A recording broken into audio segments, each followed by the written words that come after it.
Olá a todos, a paz do Senhor.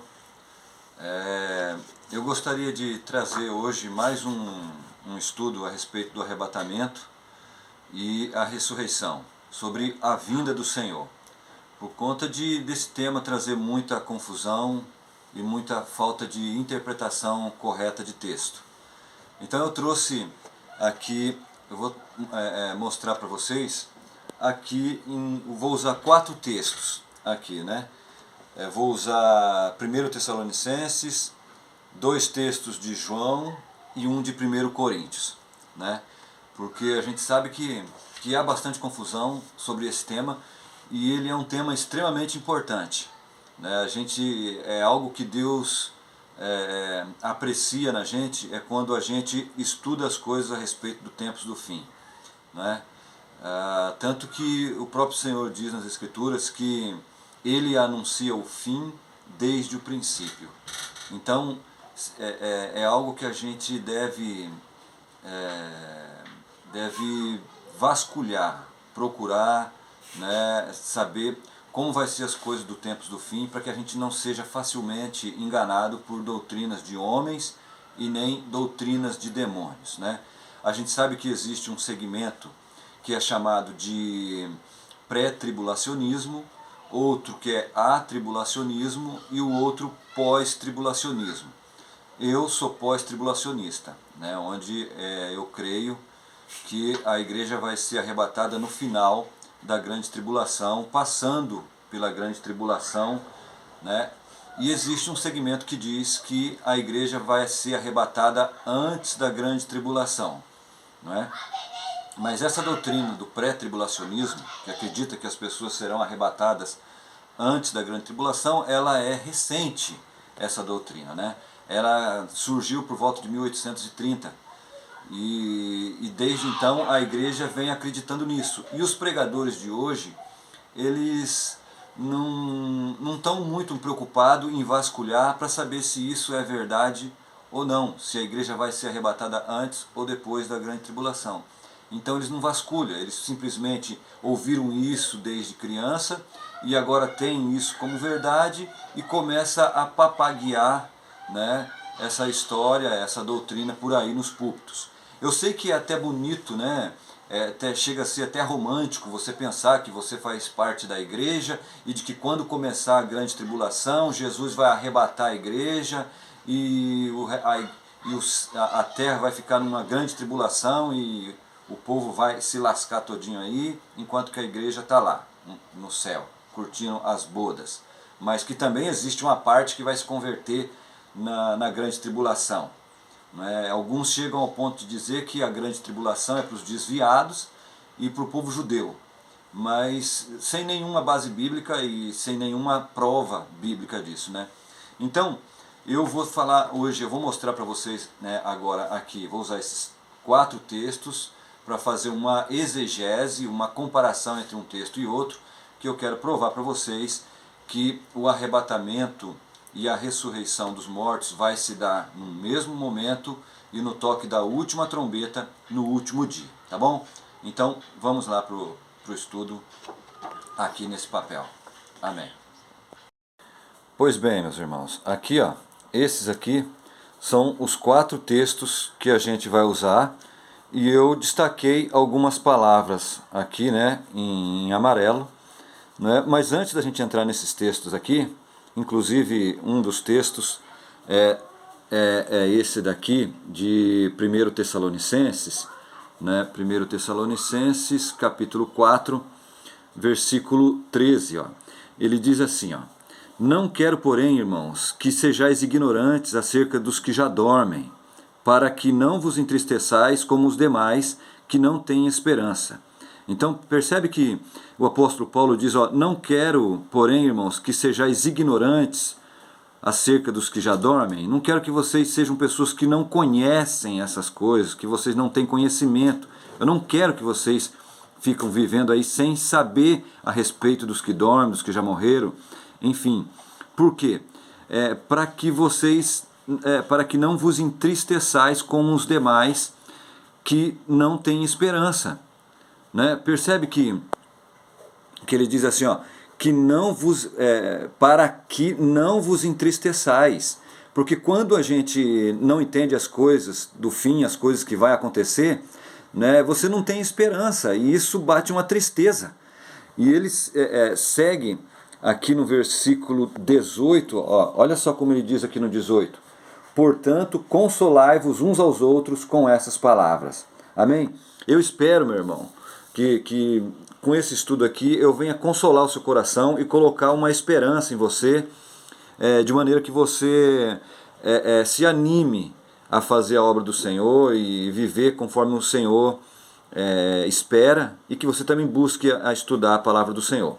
Mas veja bem, 1 Tessalonicenses 4,15: Dizemos-vos isto pela palavra do Senhor, que nós, os que ficarmos vivos para a vinda do Senhor, percebe que está falando da vinda do Senhor, e está falando, nós, os que ficarmos vivos, ele se coloca junto, né, com aqueles que vão ficar vivos, né, na vinda do Senhor. Logicamente que ele está se colocando aqui como igreja, né, nós, os que ficarmos vivos para a vinda do Senhor, não precederemos os que dormem. Percebe? Então, quem ficar vivo não vai preceder os que dormem. Ou seja, aqueles que vão ser arrebatados não serão arrebatados primeiro do que os que vão ser ressuscitados. Porque o mesmo Senhor descerá do céu com alarido, tá vendo? A vinda do Senhor, quando ele descer do céu, vai ser com alarido, não vai ser secreto, certo? E com voz de arcanjo e com a trombeta de Deus. Daqui a pouco a gente vai falar sobre essa trombeta de Deus aqui, né? Mas é com alarido, meu irmão. Sabe, não vai ser secretamente, o Senhor vai arrebatar as pessoas e depois vai deixar para o final do Apocalipse voltar para arrebatar novamente, certo? E com voz de arcanjo, e os que morreram em Cristo ressuscitarão primeiro, ou seja, vai haver uma ressurreição primeiro, depois nós, os que ficarmos vivos, seremos arrebatados juntamente com eles nas nuvens. Então, você percebe que aqueles que vai ser arrebatado, aliás, os que vão ser ressuscitados, eles vão ressuscitar primeiro, depois nós, ressuscitarão primeiro, depois nós, os que ficarmos vivos, seremos arrebatados juntamente. Juntamente, não é primeiro, vai acontecer um arrebatamento no começo do Apocalipse e depois vai ter uma ressurreição no final, né? Não é assim que o texto está dizendo, certo? O outro texto diz assim, em João capítulo 6, versículo 38 e 40, porque eu desci do céu não para fazer a minha vontade, mas a vontade daquele que me enviou.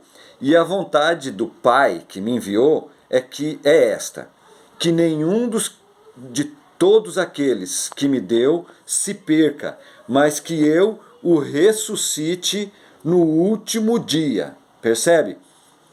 Porquanto a vontade daquele que me enviou é esta, que todo aquele que vê o Filho e crê nele tenha a vida eterna, e eu o ressuscitarei no último dia. Percebe que o Senhor está dizendo que a ressurreição vai ser no último dia? Então, nós não precederemos os que dormem, certo? Então, primeiro vai ter a ressurreição para depois o arrebatamento. Então, entende? Então, não vai ser o arrebatamento primeiro antes da grande tribulação e depois a ressurreição. Primeiro é a ressurreição. E o Senhor diz que a ressurreição é no último dia. Amém? Olha outro texto para confirmar, né? Disse, João 11, 21 ao 24.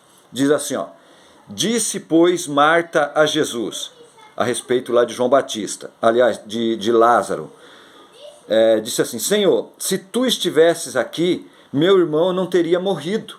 Mas também agora sei que tudo quanto pedirdes a Deus, Deus te concederá.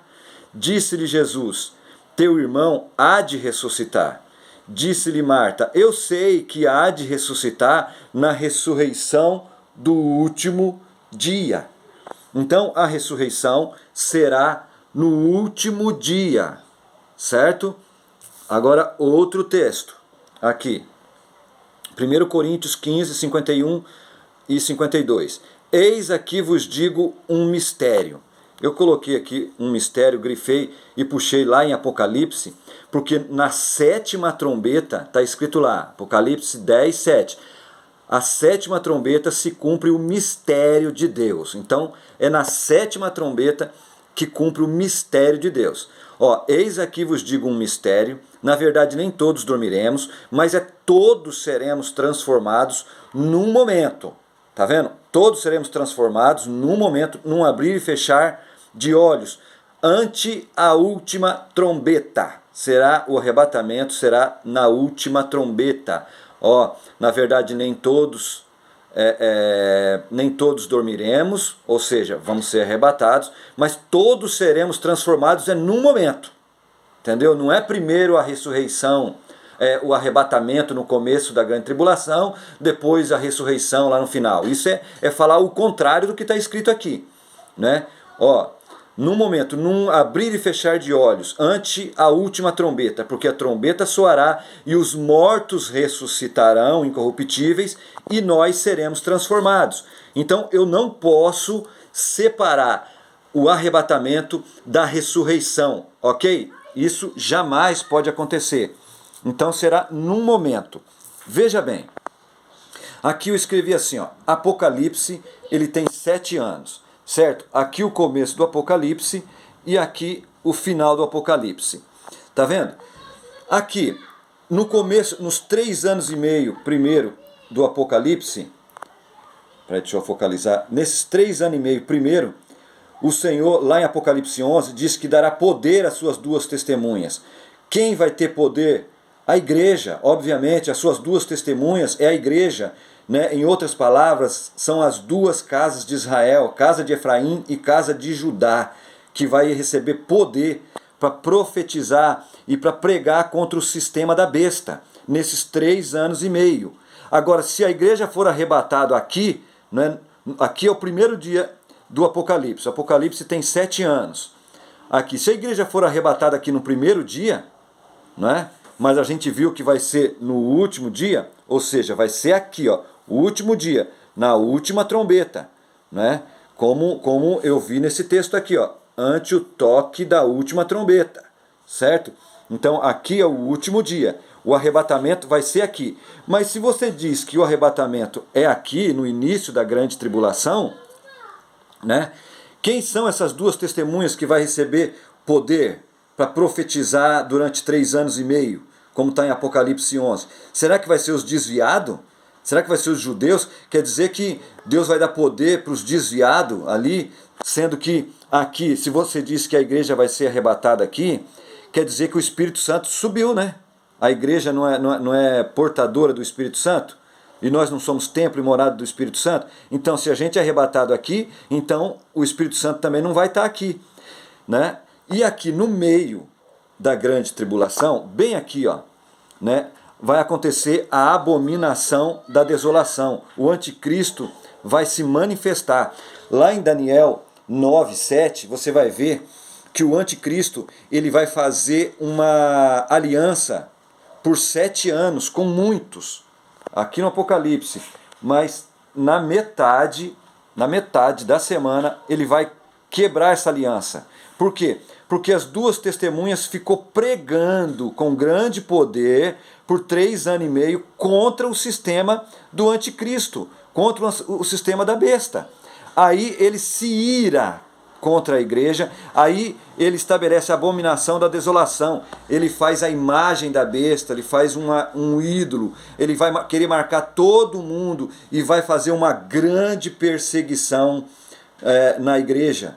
A igreja vai ser conduzida para o deserto, como está escrito em Apocalipse capítulo 12, né, para ser sustentada por Deus, né, e a serpente, o dragão, a antiga serpente, vai perseguir a igreja durante esse período de 3 anos e meio, como está escrito em Apocalipse 12. Você pode conferir isso lá.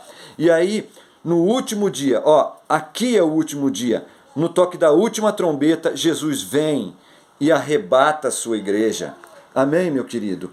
A ressurreição e o arrebatamento, eles vão ser juntos. Vão ser uma coisa primeiro do que a outra, obviamente, porque não precederemos os que dormem, né? Mas, primeiro, ressuscitarão primeiro, né, os que morreram, e depois nós, os que ficarmos vivos, seremos arrebatados juntamente com eles nas nuvens. Amém, meu querido?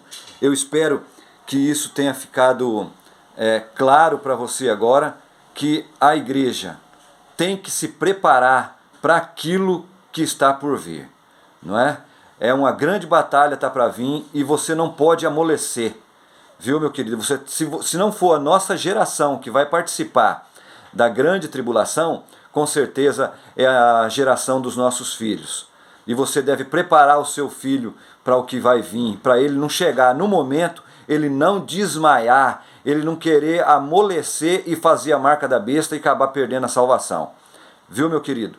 Então, se a trombeta tocar som incerto, quem se preparará para a batalha? Você que é pregador, você que é pastor, você que é missionário, você que vive pregando a palavra do Senhor, você tem que preparar a igreja, você tem que tocar trombeta certo, porque se você não tocar trombeta certo, quem se preparará para a batalha? Amém? Deus abençoe os irmãos, espero ter ajudado mais um pouco, e que tudo seja para a honra e glória do nome do Senhor Jesus. Amém.